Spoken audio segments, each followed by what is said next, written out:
Don't be a job seeker, be a job creator.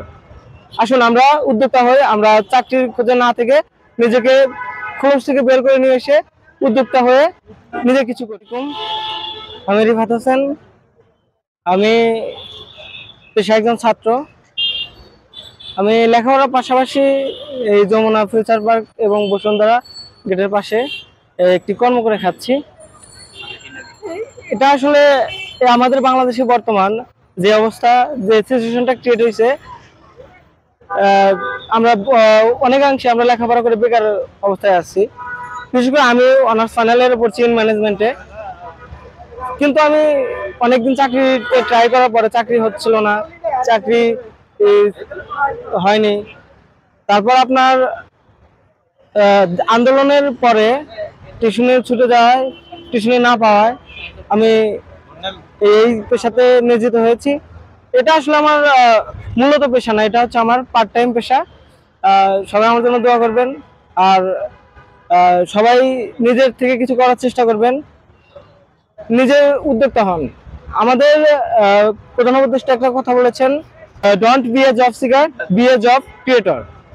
আসুন আমরা উদ্যোক্তা হই, আমরা চাকরির খোঁজে না থেকে নিজেকে খরচ থেকে বের করে নিয়ে এসে উদ্যোক্তা হয়ে নিজে কিছু করি।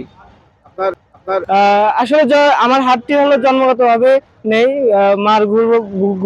মার ভূগর্ভ থেকে আসার পর থেকে আমার হাতটা ছিল না। আসলে মানুষের জীবনটা এরকম, অনেক সময় চলার পথে অনেক রকম বাধা আসবে, অনেক রকম বিপত্তি আসবে, সেগুলোকে পার হয়ে যেতে হবে। বাধা বিপত্তি পার হয়, এটা একটা মানুষের ধর্ম আমি মনে করি। এটার পাশাপাশি আমি একজন ছাত্র, আগে টিউশনি করতাম, এখন টিউশনি ছেড়ে এটা বিকালে করতেছি আর লেখাপড়া করতেছি। যে আমি এটা করছি হলো বিগত দুই আড়াই মাস হলো আন্দোলনের পর থেকে, এবং আমার বাসা হচ্ছে মিরপুর 11 মিল্ক বিটার মোড়। আমি ওখানে থাকি। ওখানে আমরা আরো আমার এলাকার 3টা ছোট ভাই আছে, ওদের সাথে আমি আছি।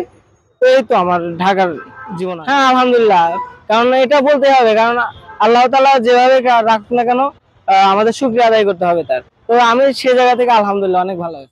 এটা করতে আমার মোটামুটি অনেকটাই কষ্ট হয়, তবু আলহামদুলিল্লাহ আল্লাহ ভালো রাখছে। আসলে বেকারত্ব দেশে চাকরি না পেয়ে আর কি করার, আমি চা বিক্রি করছি। তো ইনশাল্লাহ আল্লাহর কাছে, আল্লাহর উপর ভরসা রাখছি, হয়তোবা আল্লাহ কোনো একটা মাধ্যমে আমাকে ওনার আমার রিজিকের ফয়সালা করে দিবে। আর আমি সবার কাছে আশাবাদী, আল্লাহর কাছে আরো বেশি আশাবাদী যে আল্লাহ যেন আমাকে একটা ভালো রিজিকের ব্যবস্থা করে। মোটামুটি অনার্স ফাইনালে পড়ছে, আমার ফ্যামিলির সবার একটা এক্সপেকটেশন আছে, আমার ভাই ব্রাদার সবার একটা এক্সপেকটেশন আছে যে আমি যেন ভালো একটা প্রতিষ্ঠানে চাকরি করি বা ভালো কোথাও কিছু করি। আসলে সেই জায়গা থেকে হয়ে উঠতেছে না। এই শহরে আসলে কেউ কাউকে চাকরি দেয় না, আমিও চাকরি পাই নাই বিধায় আমি এই রাস্তা বেছে নিয়েছি।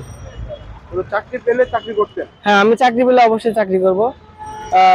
সবার কাছে একটা রিকোয়েস্ট, যদি কারো কাছে কোনো আমার কম্পিউটারের বেসিক জানা আছে, কম্পিউটারের কাজ জানি, আমি অনলাইনের কাজ জানি, টাইপিং ভালো।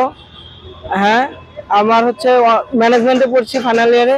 যদি কোনো সহৃদয়বান ব্যক্তি থাকেন, আমাকে একটু চাকরির ব্যবস্থা করে দিলে হয়তো আমার ফ্যামিলিটা সচ্ছল হবে। ধন্যবাদ সবাইকে।